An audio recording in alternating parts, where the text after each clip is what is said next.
ఓ నమో శ్రీ లక్ష్మీ వెంకటేశ్వరాయ శ్రీ మహాగణాధిపతి నమ. ఉగ్రం వీరం మహావిష్ణుం జ్వలంతం సర్వతోముఖం నృసింహం భీషణం భద్రం మృత్యుర్నమామ్యహం.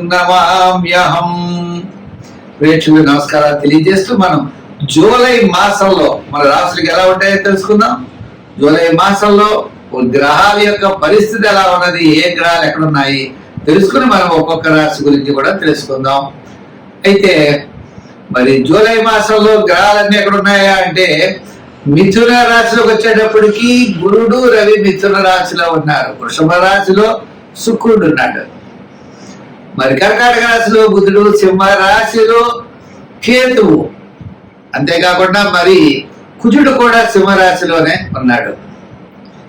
మరి సప్తమ స్థానమైనటువంటి కుంభ రాశిలో రాహు ఉన్నాడు. మీన రాశిలో శని. మరి చంద్రుడు 27 రోజులు 27 నక్షత్రాల్లోనూ సంచారం ఉంటుంది. కాబట్టి మనకి మన యొక్క రాశులకి జూలై నెలలో మనం ఎలా ఉంటుంది, ఏ విధమైనటువంటి సులభమైన పరిహారాలు మనం చేసుకోవచ్చు, చేసుకుంటూ ఏ విధమైనటువంటి కార్యాన్ని మనం పూర్తి చేయగలుగుతాం అని మానవుని యొక్క ప్రయత్నం, ఆ ప్రయత్నంతో పాటు దైవ బలాన్ని సంపాదించడం కోసం మనం తప్పకుండా తెలుసుకుంటాం. ఇబ్బందులు వస్తాయి అనుకున్నప్పుడు వాటిని అవాయిడ్ చేస్తాం. అనుకూలంగా ఉన్నప్పుడు కాస్త వేగంగా మన ప్రయాణాన్ని ముందుకు సాగిస్తాం. ఆ విధంగా గ్రహాలు ఎప్పుడు కూడా జ్యోతిషం అంటే కాంతిని ఇచ్చేది, మనల్ని నడిపించేది, మనం చూసుకుని నడిచేది. ఈ విధమైనటువంటి ఆలోచనతో మనం ముందుకెళ్ళాలి. తప్పనిసరిగా ముందుగా మనం మేష రాశి గురించి జూలై నెలలో ఎలా ఉందో తెలుసుకుందాం. కుంభరాశి. ఈ కుంభరాశి వారికి పంచమ స్థానంలో గురుడు. మొట్టమొదటి 15 రోజులు ఎలా ఉన్నా తర్వాత 15 రోజులు షష్ఠ స్థానంలోకి వచ్చేస్తాడు. రవి బుధులు ఇద్దరు కూడా మీ ప్లానింగ్ విధానం కరెక్ట్ గా ఉంటుంది, ఆత్మస్థైర్యం కరెక్ట్ గా ఉంటుంది, కుటుంబ ఆర్థిక సంతానపరమైన వ్యవహారాల్లో సర్వత్రా మీరు విజయాన్ని పొందగలుగుతారు. ఏదో జన్మంలో రాహు, ద్వితీయంలో శని ఉండొచ్చు, కానీ పంచమంలో గురుడు, షష్ఠంలో రవి బుధుల వల్ల అనుకూలమైనటువంటి ఫలితాలు ఉంటాయి. మిగిలిన గ్రహాల యొక్క అనుకూలం వల్ల మీరు ఉత్సాహంగా ఉంటారు, శుభ్రమైనటువంటి కార్యక్రమాలు పాల్గొంటారు, పుణ్యక్షేత్రాలను దర్శిస్తారు, ఆత్మస్థైర్యం పెరుగుతుంది, ఉద్యోగులకు చక్కని అభివృద్ధి, నిరుద్యోగులకు అవకాశాలు, ఉద్యోగుల అధికారుల యొక్క మెప్పుని పొందగలుగుతారు, ఆర్థిక సర్దుబాట్లు ఉంటాయి. వృత్తుల పరంగా చూసిన మరి శుక్రుడు అనుకూలంగా ఉండడం వల్ల మిగిలిన కార్యగ్రహాల యొక్క అనుకూలతతో సకాలంలో భోజనాలు, విందులు, వినోదాల్లో పాల్గొనడం, సోపుణ్యగా పుణ్యక్షేత్రాలను దర్శించడం, మీ మాటకి గౌరవం పెరగడం, మీకు ఆర్థిక సర్దుబాట్లు జరుగుతాయి. ఈ జూలై నెల ఈ యొక్క కుంభరాశి వారికి అనుకూలమైనటువంటి ఫలితాలు కనపడుతున్నాయి.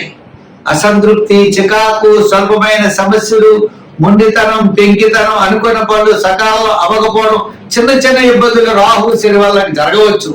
కానీ మిగిలిన గ్రహాలు వాటిని డామినేట్ చేసి మీకు అనుకూలమైనటువంటి రిజల్ట్ మాత్రం తప్పనిసరిగా మీరు పొందగలుగుతారు. రాహు గ్రహ ప్రీతి కోసం అమ్మవారిని ఆరాధించాలి. శని గ్రహ ప్రభావం ఉంది కాబట్టి శివారాధన చేస్తూ నవగ్రహ ప్రదక్షిణ చేసి చేయండి.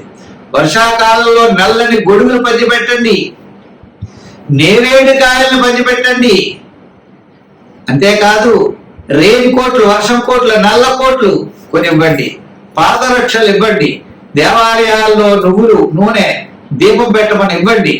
ఈ విధంగా మీరు ఇచ్చేటువంటి వస్తువు ఉపయోగకరంగా ఉండాలి, అటువంటి వస్తువు ఇవ్వాలి.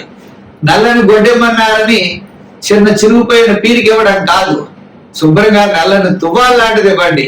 ఈ విధంగా ఆ శనిగ్రహ ప్రభావం లేకుండా ఆయన అనుకూలత కోసం తప్పనిసరిగా దానం చేయండి. రాహు గ్రహ ప్రీతి కోసం శుక్రవారం నాడు గాలిలో వండి అమ్మవారికి నైవేద్యం పెడుతూ ఉండండి.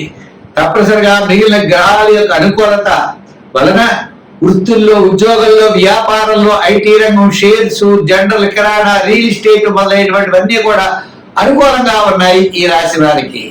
తద్వారా ఈ యొక్క జూలై నెల చాలా ప్రోత్సాహకరంగా ఉంటుందని చెబుతూ స్వస్తి. జూలై నెల మీన రాశి వారికి ఎలా ఉంటుంది మనం చూసినట్లయితే ద్వితీయంలో రాహు, జన్మంలో శని, తృతీయంలో గురుడు, తృతీయంలో రవి.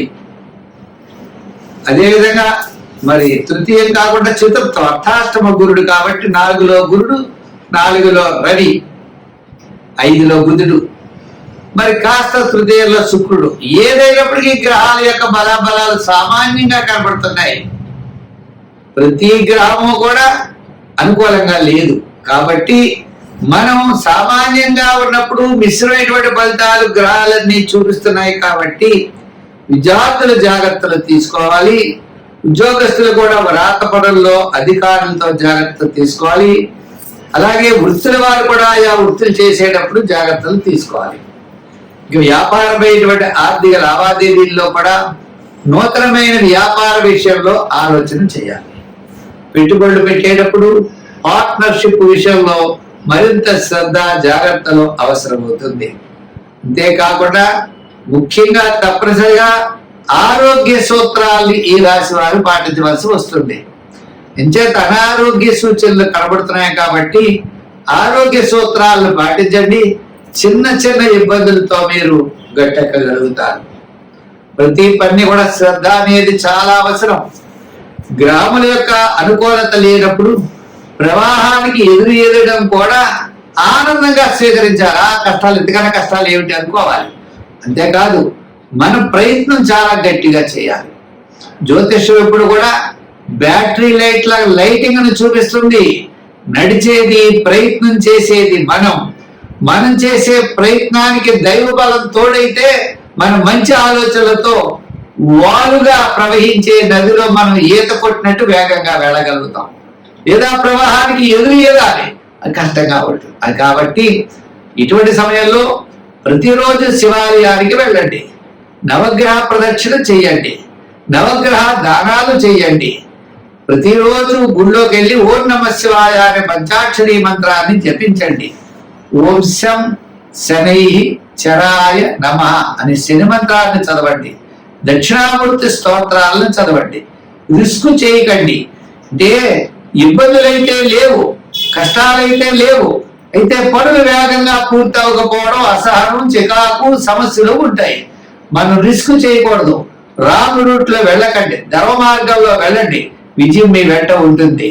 మరి ఆ భగవంతుడి యొక్క అనుగ్రహంతో మనం సర్వత్రా విజయాన్ని పొందగలుగుతామని చెప్పి తెలియజేస్తూ, మరి ఈ యొక్క మీనరాశి వారు మరింత శ్రద్ధ వహిస్తే తప్పకుండా విజయం మీ వెంట ఉంటుంది. స్వస్తి.